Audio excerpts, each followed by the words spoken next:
오늘 말씀은 우리가 이제 두 번에 걸쳐서 함께 나누고자 하는데요. 먼저 오늘은 그 이상의 생각을 품지 말고라는 제목으로 함께 이 말씀을 나누고자 합니다.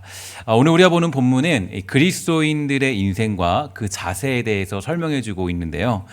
그리스도인의 인생에 관하여 우리는 많은 고민을 하면서 살아가게 됩니다. 우리는 어떻게 살아야 하는가? 그리스도인의 인생은 무엇인가에 대하여서 말해주고 있는데, 이에 대해서 바울은 오늘 명확한 기준 한 가지를 우리에게 제시해주고 있습니다.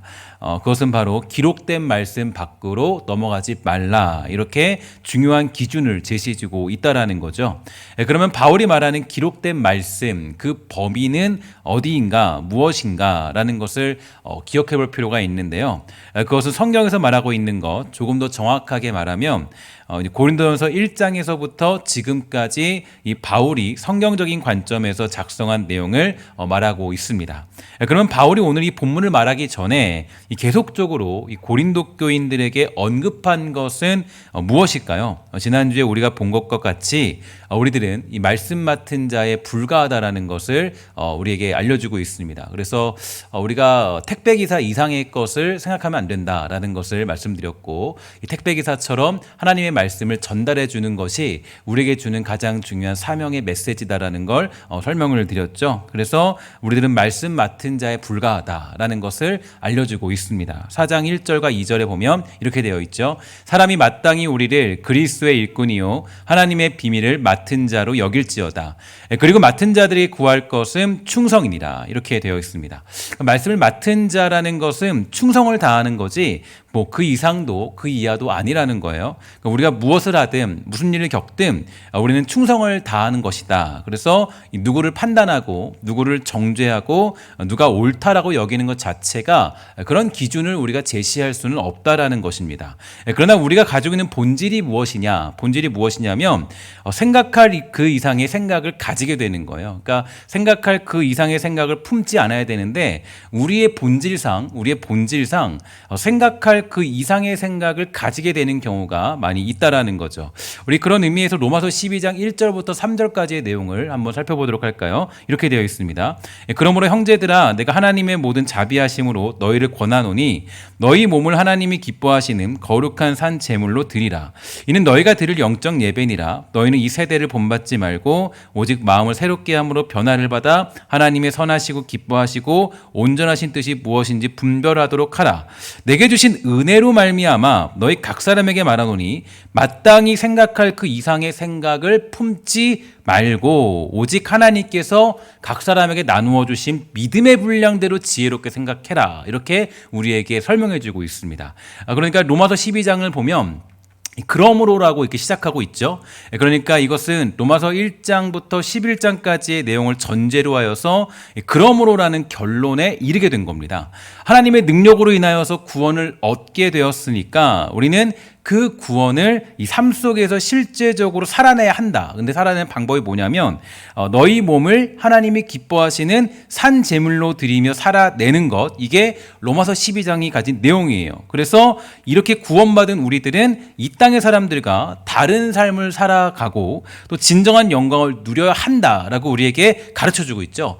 그리고 나서 3절에서는 뭐라고 얘기하냐면, 이게 이제 중요한데, 우리들의 인생은 무한에 놓여 있지 않고 제한에 놓여 있다는 거예요. 그러니까 이게 되게 중요한 원칙이죠. 그러니까 우리의 인생은 내가 판단할 수 있는 것은 무한에 근거하지 않고 우리는 제한 속에 놓여 있다라는 것을 설명해 주고 있어요. 그러니까 바울은 우리들은 그 제한된 믿음의 분량대로 거기에 역할에 따라 지혜롭게 살아야 된다라고 알려주고 있지, 너희들이 무한한 생각을 품어서 그 이상의 생각을 가지고 너희들이 하나님이 되어서 그것을 결정하지 말라고 바울이 그의 인생에 대해서 설명해 주고 있습니다. 그래서 이 믿음의 분량대로 살아간다는 것은 곧 그 이상의 생각을 품지 않는 것, 그래서 성경이 말하는 범위, 그 제한된 시간과 역사와 주어진 의무대로 살아간다는 것을 의미하는 거예요. 그러면 이런 인물들 중에 가장 이 당황스러워 보이는 인물 한 명을 예로 들어보면 바로 누구냐면 모세입니다. 겁니다. 그러니까 모세가 누구냐? 그 말 안 듣던 이스라엘 백성들을 어쨌든 이끌고 가서 이 출애굽한 지도자이고 또 하나님의 종입니다. 그는 그들을 이끌고 가나안 땅으로 곧장 진격하여서 들어갈 수도 있는 상황이었지만 하나님은 그와 이스라엘 백성들을 광야길에서 40년간 살도록 하시죠. 그리고 그의 인생은 결국 어디로 흘러가냐, 그의 결말이 어디 있느냐 보면 사실 이 모세에게 꿈은 딱 한 가지였을 거예요. 내가 이들과 함께 가나안 땅에 들어가면 좋겠다. 이게 그의 꿈이었고 그의 바람이었고 유일한 인생의 목적이었습니다. 그런데 문제가 뭐냐? 이 모세에게 닥쳐온 문제는 그가 그토록 꿈꾸고 바라보던 가나안 땅에는 들어가지 못하게 되었다라는 거예요. 굉장히 당황스러운 인생이에요. 하나님께서 가기 싫다고 막 떼를 부르던 그 모세를 데려다가 이스라엘 백성들을 출애굽시켜서 가나안 땅으로 가라고 했다면 적어도 그는 가나안 땅을 밟아보고 죽음을 맞이하는 게 우리의 상식적으로 맞죠. 그러니까 우리가 상식적으로 여러분 예를 들어서 우리가 뭐 다시 함께 일합시다라고 했으면 그에게 그 일에 대한 어떤 대가를 주는 게 맞아요. 사업을 했을 때 사업자는 반드시 이 직원에게, 이 사람에게 반드시 그 값을 치러줘야 돼요. 그 목적이 뭐 어쨌든 목적이 있는데 그 목적에 다 맞춰서 그 값을 치러주고 그 일을 감당하는 거예요. 그런데 이 모세는 분명히 하나님이 약속했어요. 내가 너를 통해서 가나안 땅에 들어보낼 거야. 그렇게 말씀하셨는데 어떤 문제가 생겼냐면 이 모세가 가나안 땅에 못 들어간 거예요. 그러니까 여러분 모세가 40년 동안 어떻게 보면 야 헛짓하고 살았구나. 난 40년 동안 목숨 걸고 살았는데 나는 그 말도 안 되는 불평 원망의 사람들을 끌고 40년을 살았는데 나에게 돌아오는 거는 내가 가나안 땅에 들어가지도 못하는 상황에 처해있구나. 이렇게 생각을 할 수밖에 없는 거죠. 그래서 그는 이 광야에서 죽음을 맞이합니다. 왜냐하면 그 이유가 뭐냐면은 바로 이거예요. 어떤 이유냐면 그게 바로 모세에게 주어진 인생이고 그가 살아야 될 세상이고 맡은 자로서의 충성이기 때문이에요.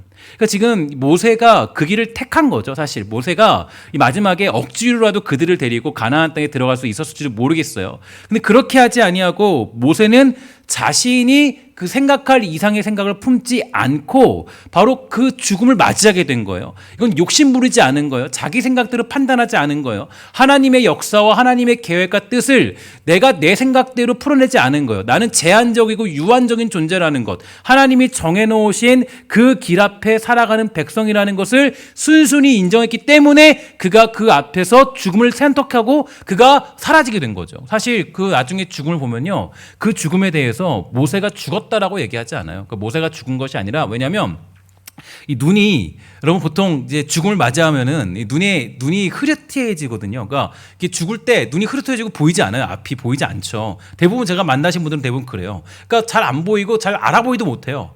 그런데 이 모세는 달랐어요. 뭐냐면 성경이 분명히 밝히고 있기를 그의 눈이 쇠하지 않았다. 이렇게 얘기를 해요. 그러니까 여러분 그가 멀쩡했다는 거예요. 그 죽음의 위기가 찾아오지 않았다라는 거예요. 그러니까 마지막에 그 모세가 마지막에 죽을 때 보면 막 장사를 치거나 그러지 않습니다. 그래서 이 모세가 죽을 때 보면 그냥 죽었다. 그냥 이렇게 상황이 마무리돼요. 사라졌다. 마무리되었다. 그러면 이게 모세가 그런 인생이 돼요. 그러니까 이게 뭐냐면 모세가 그 이상의 생각을 품지 않았던 거죠. 그러니까 제한적인 존재로서 무한하신 하나님 앞에 복종하고 순복하고 무릎 꿇고 그 길을 그가 따른 거예요. 이게 여러분 모세가 그 이상의 생각을 품지 않은 정확한 예가 됩니다. 그래서 만약에 모세가 그 이상의 생각을 품었다면, 아니 하나님 내가 그래도 가나안 땅 한 번쯤은 밟아봐야 되는 거 아니겠습니까? 그러면서 아마 진격 하며 들어갔을 줄 몰라요. 그러면 어떻게 됐을까요? 아마 가나안 땅이라는 곳은 하나님 말씀에 순종하여 얻는 땅인데 그들이 그런 상황이 아니었잖아요. 아마 그래서 그들은 거기서 멸절당했을 줄은 모르겠죠. 그러니까 이 모세가 그 이상의 생각을 품지 않았기 때문에 그들은 결국에 가나안 땅에 들어갈 수 있는 그런 복을 누리게 된 거예요. 그러니까 이게 바로 그 이상의 생각을 품지 말아야 되는 이유입니다. 그러니까 내가 보통 우리의 본질은 뭐라 그랬어요? 우리의 본질은 그 이상의 생각을 가지려고 그래요. 그러니까 내가 하나님이 되려고 그래요. 내가 판단하고 내가 결정하고 내가 하나님이 되려고 하는 경우가 많이 있죠. 그러나 그것을 하나님은, 이 성경은 명확하게 금지하고 있습니다. 그래서 언제나 우리 성경이 말하는 범위, 우리에게 주어진 한계, 나에게 있는 시간과 역사 속에서 우리에게 주어지는 유일한 책임과 유일한 어떤 덕목은 뭐냐면 충성밖에 없어요. 하나님의 무한하신 하나님이 명령하신 일에 충성하는 거예요. 제가 그래서 늘 사역자들이나 또 함께 사역하는 많은 분들과 이야기 나눌 때 꼭 말씀드리는 건 때로는 우리가 인생 살아갈 때 보면 이 말도 안 되는 명령에 순종해야 될 때가 있습니다. 예를 들어서 이 직장 상사나 아니면 어떤 많은 순간들 속에서 내가 어떤 말도 안 되는 이해가 가지 않는 생각 가운데 순종해야 될 때가 있어요. 그럴 때가 찾아오잖아요. 근데 보통 세상 사람들은 이걸 가지고 야 정말 말도 안 된다 막 이렇게 할 수 있지만 우리는 사실 그게 훈련이에요. 왜 훈련이냐면 하나님의 그 뜻을 따르기 위해서는 사실 우리가 하나님의 뜻을 이해할 수 있는 사람이 누가 있어요? 하나님이 야 너 이렇게 하는 게 맞는 거야. 근데 우리는 아무도 이해 못해요. 하나님의 무한하신 생각을 이해할 수 없어요. 왜냐? 우리는 유한한 존재이기 때문에. 유한한 존재는 무한한 존재의 생각을 이해할 수 없기 때문에 때로는 하나님이 이 땅에서 어떤 훈련을 시키냐면 말도 안 되는 일에도 충성할 수 있고 순종할 수 있는 훈련들을 감당케 하세요. 그러니까 내가 이해할 수 없는 일에도 우리가 감당케 하시는 하나님의 그런 섭리가 있다고요. 왜냐하면 그걸 통해서 하나님의 큰 뜻에 순종하는 존재로 살아가도록 하기 위한 훈련을 그 순간을 통해서 하시는 거예요. 그럴 때로는 내가 감당할 수 없는 일에도 때로는 순종해야 되는 일들이 이유가 거기에 있는 거예요. 언제나 우리는 성경이 말하는 범위, 우리에게 주어진 한계, 나에게 있는 시간과 역사 속에서 충성을 다하는 인생으로 가야 됩니다. 그리고 그 속에서 우리는 지혜롭기를 하나님께 기도하는 거죠. 지혜롭게 충성을 다하는 것이야말로 이 맡은 자로서의 최고의 영광이에요. 그러나 이것이 만만치 않습니다. 매우 어려운 일이죠. 우리에게 주어진 조건을 가지고 하나님의 사람으로서의 분량과 한계를 인정하며 살아간다는 것은 우리의 본질과 위배되기 때문이에요. 우리의 인간의 본질은 욕심입니다. 욕심. 우리 안에 욕심이 있어서 죄를 낳고 이 죄는 결국 우리들을 사망으로 끌고 가버렸어요. 그러니까 결국 생각 이상의 생각을 품는 것이 우리 인간의 본질로는 더 어울린다는 얘기예요. 그래서 절제를 모르고 인내를 모르는 게 우리 인간들이 가진 현 주소입니다. 하지만 성경은 우리들에게 아주 강력하게 우리에게 요구합니다. 마땅히 생각할 그 이상을 생각하지 마라. 너에게 주어진 제한적인 범위를 인정해라. 우리는 그 범위를 인정하는 거예요. 내가 볼 수 있는 거는 이 단편적인 내용이에요. 내가 이 땅에서 내가 지혜가 있고 내가 지식이 있고 내가 똑똑하고 공부를 많이 했고 그걸로 하나님의 지혜를 깨달을 수 없어요. 내가 볼 수 있는 건 이 단편적인 단순간이에요. 하나님은 뭐예요? 하나님은 전적 시점이죠. 그래서 영원 처음과 끝, 영원을 가진 하나님의 그런 계획. 그걸 내가 어떻게 판단해요? 판단할 수 없어요. 그러니까 성경이 얘기하는 건 너 그런 거 따지지 말고 주어진 일에 충성해. 그럼 하나님의 선한 일이 이루어질 거야. 이게 하나님의 뜻이라고요. 그래서 모세가 그 죽음의 길을 걷게 된 이유가 어디냐면 그 하나님에 대한 충성한 거예요. 사실 자기 생각은 그렇지 않을 수 있겠죠. 하나님, 저는 이거보다도 제가 전략이 있어요. 제가 그래도 적어도 한 바퀴 돌고 이렇게 돌고 가면 될 것 같아요. 얘기할 수 있잖아요. 그렇게 안 간다고요. 야, 너 이제 다음 여호수아에게 넘겨줘. 내가 넘겨준 거예요. 사라진 거예요. 만약에 근데 여호수아가 막 통치하는데 모세가 살아있어서 모세가 막 어쩌고저쩌고 하면은 그 여호수아 통치 못하죠. 그러니까 하나님, 그리고 모세가 그 길을 따라간 거라고요. 그러니까 우리는 예수 믿는 우리들은 사실 이런 이해까지 가는 겁니다. 그러니까 내가 새로운 인생을 살고 내가 정말 주의 백성으로 살아갈 때 가장 조심하고 또 우리가 가장 많이 어떤 이 마음속에 인내와 절제를 가지면서 우리가 지혜롭게 생각 이상의 생각을 품지 않고 살아내는 것, 이게 그리스도인이 가져야 될 겸손이고 가야 될 길이 되는 거예요. 그러기 위해서 우리는 바울이 계속적으로 이 고린도전서를 통하여서 말하고 있는 것처럼 우리의 정체성을 명확히 해야 된다는 겁니다.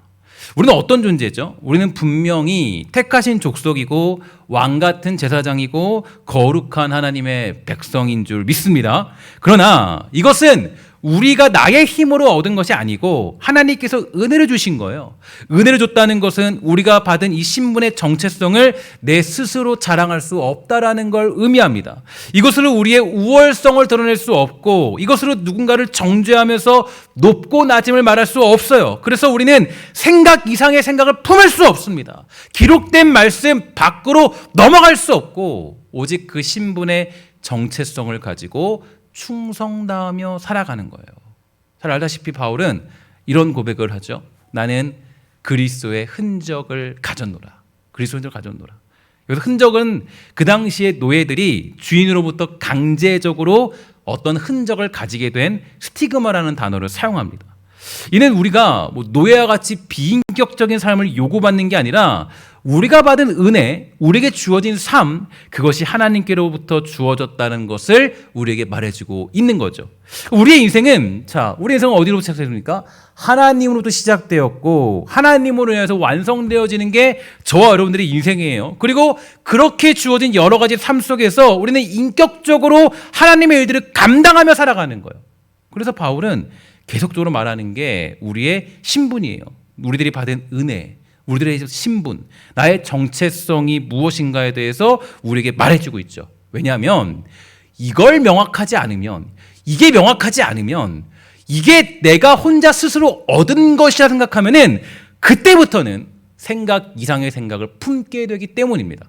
내가 하나님 나라 일의 동역자로 부름받은 것은 내 능력이 아니라 하나님의 은혜로 부름받았어요. 그러면 하나님이 말씀하시는 것들을 충성하며 살아가면 그만이에요. 그런데 이게 내 공로가 되기 시작하면, 내 능력이 되기 시작하고 내가 들어가기 시작하면 그때부터는 이게 생각 이상의 생각을 품게 되는 그런 시간으로, 그런 모습으로 나타나게 되는 겁니다. 여러분을 부르신 우리를 부르신 이가 누구입니까? 그가 우리를 어떻게 부르셨는지를 기억하십시오. 우리는 본래 빛을 모르던 자들이었습니다. 빛을 볼 수 없는 맹인들이었어요. 우리는 빛을 볼 수 없는 사람들이었어요. 그러나 하나님은 그러한 우리들을 그냥 두지 않으시고 그 빛이 무엇인가를 깨닫게 하신 하나님입니다. 그 빛을 깨닫게 된 것은 우리의 힘도 아니고 우리의 능력도 아니고 우리의 지혜도 아니고 오직 하나님의 지혜와 그분의 권능, 그분의 부르심으로 인하여서 우리는 빛을 보게 된 자들이에요. 이 사실을 잊어버리면 그때부터 우리 안에 교만이 찾아오는 겁니다. 교만이 와요. 나의 잘남 가지고 상대방을 정죄합니다. 우리에게 그렇게 살아가는 모습으로 살아가게 되는 거예요. 그러면 성경이 우리에게 이 신분의 정체성, 우리가 받은 은혜의 정체성을 깨닫게 되었을 때 그때 우리는 어떤 삶을 살 수 있는가에 대해서 그 생각 이상의 생각을 품지 않고 살아가는 공동체의 특징이 어떤 모습이냐라는 것을 이제 성경이 말해주고 있지 않겠습니까? 그거는 우리가 아까 이 11시 예배 때로 살펴보게 되었는데 갈라디아서 6장에 보면 이렇게 얘기합니다. 바울이 얘기하기를 각각 서로의 뭘 지라 그래요? 짐을 져라. 각각 서로의 짐을 지라. 따라합시다. 각각 서로의 짐을 지라. 네, 서로의 짐을 지라는 거예요. 각각 서로의 짐을 지라. 생각 이상의 생각을 품지 않는 공동체의 특징이에요. 각각 서로의 짐을 지려고 하지 누군가를 정죄하지 않아요. 야, 너는 왜 그거밖에 못하니? 당신이 왜 그거밖에 안 돼? 당신이 그 정도야? 이렇게 얘기하지 않는다는 거예요. 그러니까 이 하나님의 은혜를 알면 알수록 그 사람의 짐을 내가 지려고 하지 누군가에게 그 책임을 돌리지 않는다라는 거예요. 그리고 그것이 함께 이루어질 때 우리들은 그 하나님의 영광의 일들을 이루어낼 수 있다라는 거죠. 우리가 오랜만에 성가대를 보게 되었는데요. 이렇게 예배 때마다 원래는 성가대가 빠지지 않았죠. 성가대는 너무나도 참 오늘도 보니까 아름답게 찬양하고 오랜만에 들으니까 사실 굉장히 감동이 됐는데 또 제가 그 앞에서 울면 또 그렇잖아요. 그래서 눈물을 참고 참았습니다. 그래서 굉장히 참 멋지게 찬양을 하니까 멋있더라고요. 하나님의 은혜가 있었습니다. 근데 이 성가대에서 가장 중요한 건 뭐냐라고 했을 때 물론 이 하나님을 향한 뭐 마음, 노래 실력 여러 가지 것들이 중요해요. 다 중요하겠죠. 그런데 그 하나의 아름다운 하모니가 나오도록 하기 위해서는 어떻게 해야 돼요? 혹시 우리 실력이 중요할까요? 물론 실력도 중요하지만 뭐 죄송한 얘기지만 성가대원들 물론 뛰어나신 분들이지만 정말 뭐 엄청나신 분들은 아니잖아요. 근데 여러분 제가 오늘 들어보니까 굉장히 듣기가 좋더라고요. 그러니까 왜 그런가 보면 바로 그 하모니가 잘 나오기 위해서는 중요한 게 있어요. 자기 역할을 충실히 하면 돼요. 그러니까 소리가 조금 내가 켜도, 목소리가 조금 그래도, 아니면 내가 음이 좀 틀려도 좀 자기 역할을 충실히 하면 돼요. 그러니까 예를 들어 베이스를 하는 사람이 굳이 소프라노 하는 사람의 역할을 지적할 필요가 없어요. 성가도 중에 돋보이는 솔로가 있고 또 그렇게 솔로가 있다고 할지라도 기본적인 합창이 받쳐지지 않으면 결코 아름다운 성가곡을 들을 수 없어요. 베이스는 솔로를 불러할 필요도 없고 솔로는 베이스를 불러할 필요도 없습니다. 베이스는 베이스대로, 솔로는 솔로대로, 테너는 테너대로 자신에게 주어진 소리를 내기만 하면 되는 거예요. 이 사람이 어떤 소리를 내든 일단은 나에게 주어진 그 역할의 소리를 감당하면 돼요. 그를 조율하는 권한은 오직 누구에게만 있습니까? 지휘자에만 있어요. 지휘자만이 그것을 조율할 수 있는 거예요. 지휘자만이. 마찬가지예요. 우리가 뭐 누가 어떻게 했고 저 사람이 어떻게 했고 이 사람이 저렇게 했고 그거는 그렇게 중요하지 않아요. 중요한 거는 내가 생각 이상의 생각을 품지 않고 나에게 주어진 자리에서 충성을 다하면 그거를 만들어내시는 분이 누구세요? 하나님이 선한 일을 만들어내는 거로. 하나님이. 그래서 그걸 뭐라 그래요? 합력하여서 선한 일을 만들어내신 하나님. 그 하나님 믿고 살아가는 게 우리의 믿음이라고요. 우리 믿음. 우리의 믿음은 야, 저 사람이 잘할 거를 믿는 게 아니에요. 저 사람이 뛰어날 거를 믿는 게 아니에요. 야, 우리 교회는 정말 잘할 거를 믿는 게 아니에요. 아, 우리 교회 장로님들은 최고야. 이걸 믿는 게 아니에요. 우리가 믿는 건 그 하나님이 그 선한 일을 만들어낼 것을 믿는 게 우리의 믿음이라고요. 그 믿음을 가졌을 때 우리 안에 놀라운 역사가 일어나게 되는 거예요.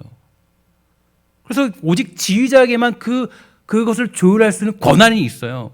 지휘자만이 그것을 할 수 있지 다른 사람들은 그렇게 할 수 없다라는 겁니다. 근데 종종 우리들은 어때요? 나는 이렇게 잘하는데 너는 왜 그 모양이냐? 이런 식으로 살아가려고 그러죠.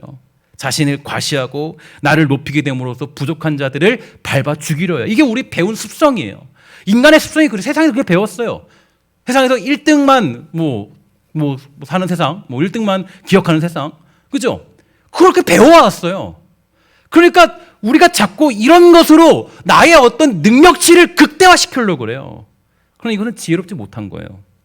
우리가 해야 될 일은 나의 역할을 다하고 최선을 다하되 지혜롭게 하는데, 이 지혜라는 것은 아까 갈라디아서 6장에서 말씀드렸던 각기 서로 짐을 지으며 살아가는 지혜를 의미해요. 그러니까 결국 이 지혜라는 건 사람을 죽이는 쪽으로 가지 않고 살리는 쪽으로 가는 겁니다. 그러니까 우리가 지혜롭게 어떤 일을 했는데 그것으로 사람을 죽였다. 그럼 그건 지혜로운 게 아니에요. 지혜로운 것은 내가 그 지혜로운 것으로 누군가가 살아나는 거예요. 누군가가 생명을 얻는 거예요. 누군가가 살아갈 힘을 얻는 거예요. 그래서 바울은 각각 자기의 짐을 서로 져야 한다라고 말하기 전에 뭐라 그러냐면 온유한 심령으로 범죄한 자를 잡아줘라. 이렇게 얘기합니다.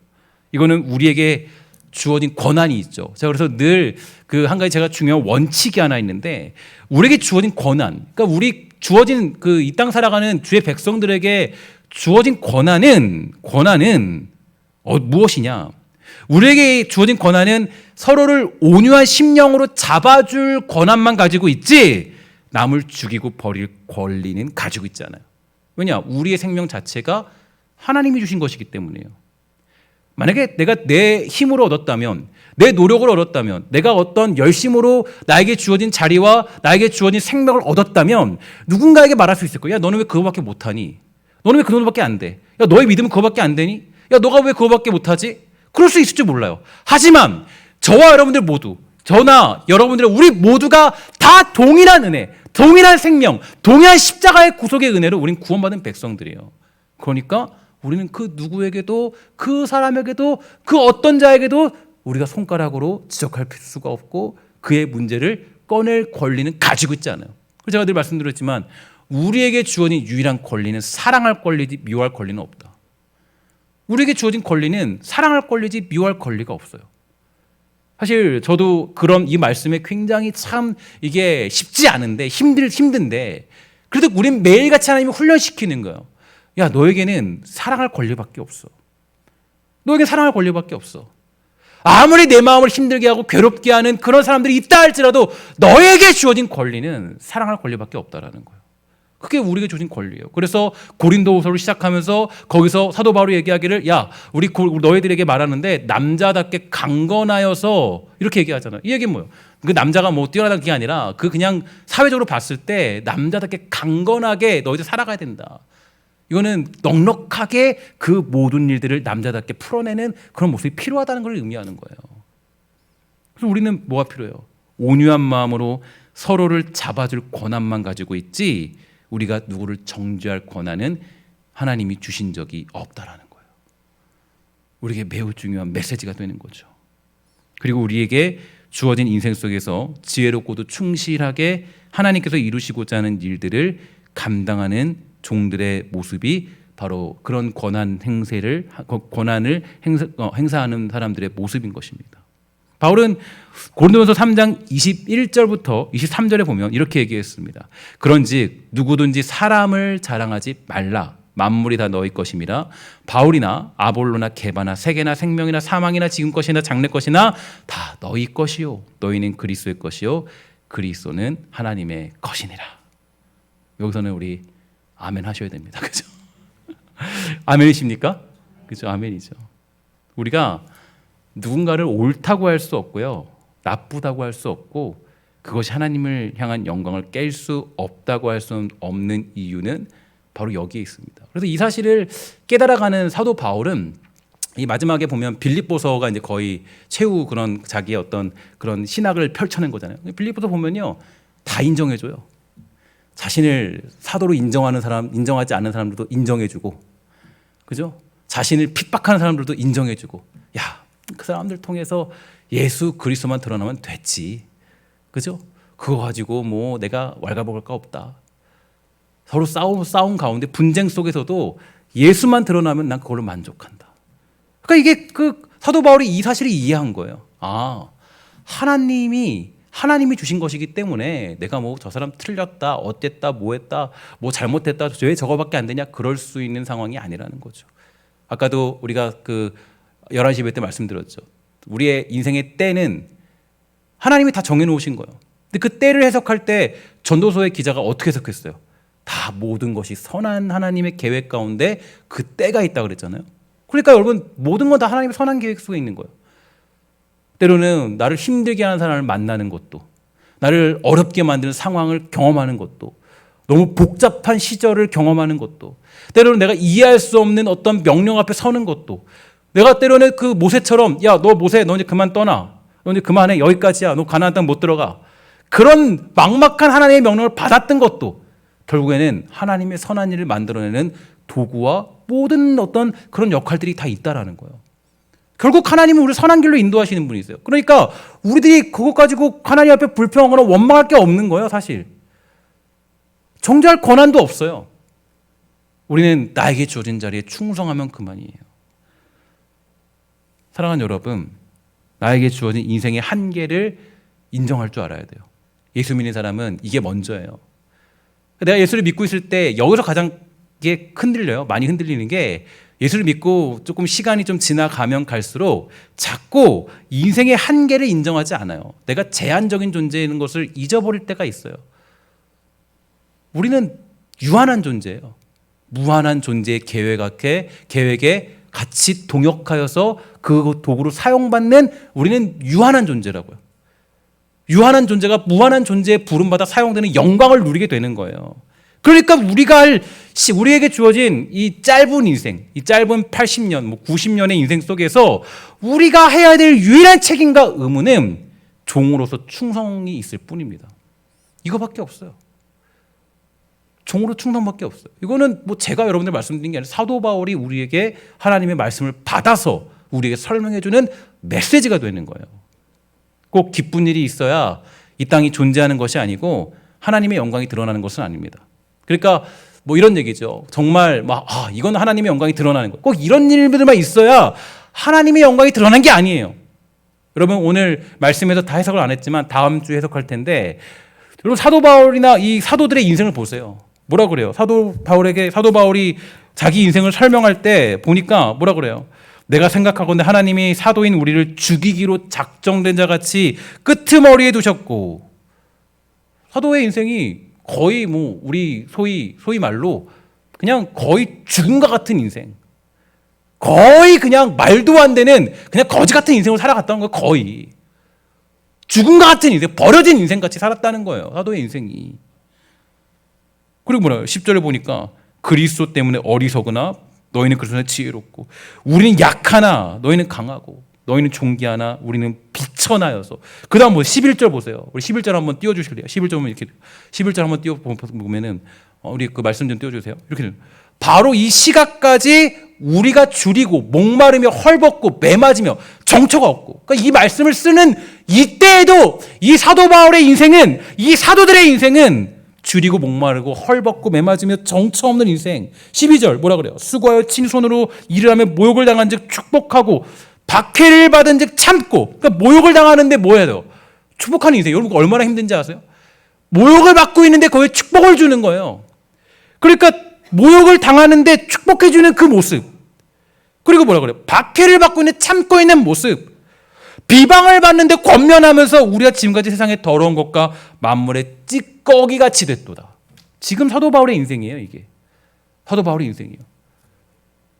그 사도 바울이 여기서 원망할 수 있잖아요. 아니 하나님, 내가 부름받아서 사도로 나 지금 원래는 뭐 정말 혈통도 있고 나 신분도 있고 나 뛰어난 사람인데 이렇게 뛰어난 사람을 가져다가 고작 쓴다는 게 그 어떤 세상에 마치 정말 찌꺼기 같이 나를 사용하십니까?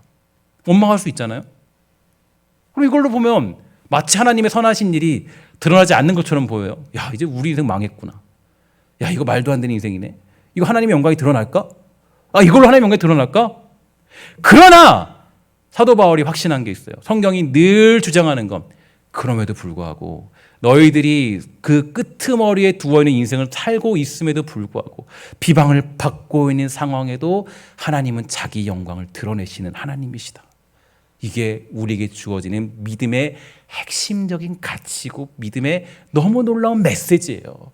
믿음이라는 것은 이런 거예요. 믿음이라는 건 될 줄로 믿습니다. 이게 아니라 믿음이라는 건 이 말도 안 되는 상황에도 여전히 하나님의 선하심은 이루어지고 있습니다. 그러니 내가 지금도 이 죽음의 길을 꿋꿋이 걸어갑니다. 한 걸음씩 뚜벅뚜벅 자신 있게 내가 그 길을 주님 걸어갑니다. 왜냐? 하나님께서 이 선한 길을 나에게 허락해 주시는 분이기 때문에. 저 원수 같은 자들이 득세하고 개인적으로 사업이 망했음에도 불구하고 우리가 무서울 것이 없는 것은 하나님께서 우리의 인생과 역사를 만들어 가시는 분이기 때문이에요. 그러니까 너무 두려워할 필요가 없어요. 사실 저도 이 코로나 사태를 지나면서 두려움이 있잖아요. 야, 교회를 어떻게 우리가 다시 세워나가지? 되게 막 복잡해요.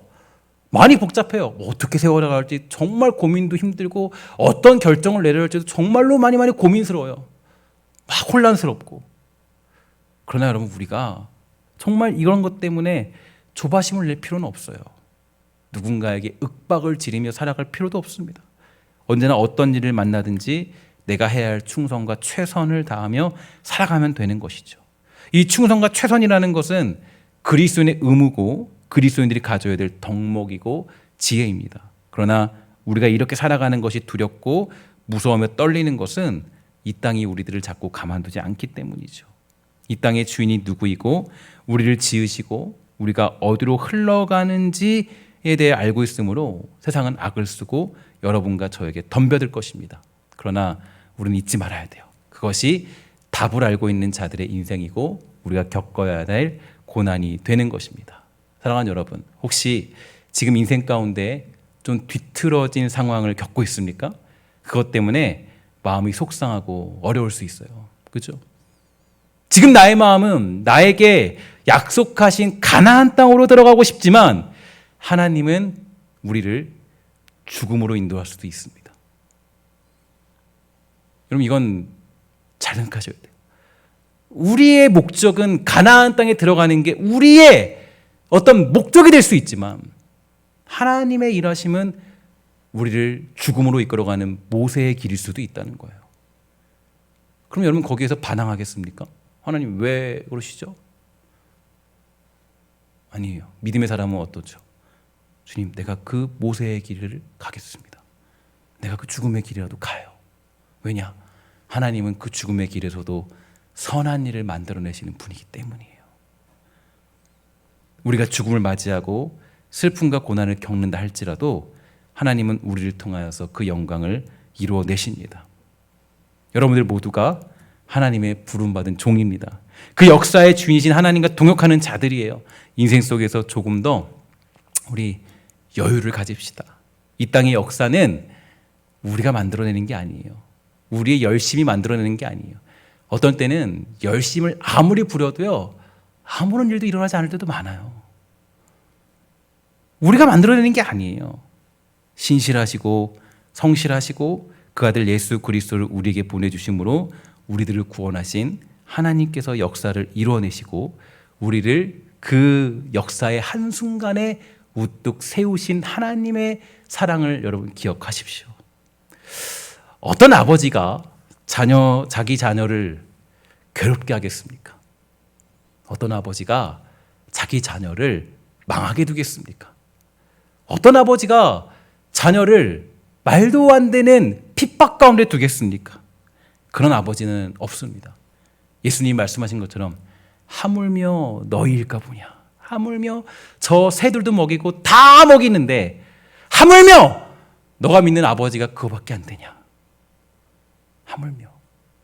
우리 아버지는 그렇지 않아요.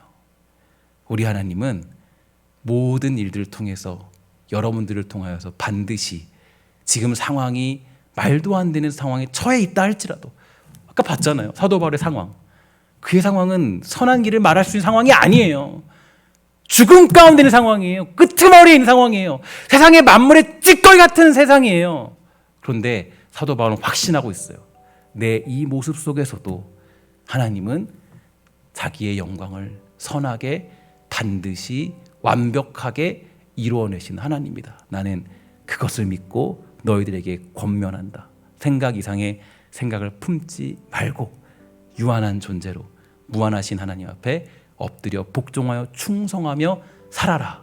이게 사도 바울이 우리에게 주는 메시지가 되는 것입니다. 오늘 이 메시지를 기억하면서 주께 충성하며 살아가는 주의 백성 다 되기를 주의 이름으로 간절히 부탁을 드리겠습니다. 기도하도록 하겠습니다. 하나님 감사합니다. 주님 붙잡으시 원하는 것은 우리의 삶이 더욱더 하나님의 뜻을 깨닫게 되는 귀한 삶으로 거듭날 수 있도록 주님 허락하여 주시옵소서. 하나님 우리를 궁여하시 원하는 것은 우리가 정말 우리가 그냥 나의 제한적인 생각으로 우리의 삶을 풀어내는 것이 아니라 무한하신 하나님 앞에 엎드려서 하나님이 주시는 은혜와 사랑 앞에 살아갈 수 있도록 허락하여 주시옵소서. 우리를 궁일하게 주시고 우리가 혹시 믿음이 흔들릴 그때에도 우리를 구원하신 하나님의 은혜가 우리 안에 가득히 넘쳐날 수 있도록 주님 붙잡아 주시옵소서. 모든 말씀 예수님의 이름으로 간절히 기도합니다. 아멘.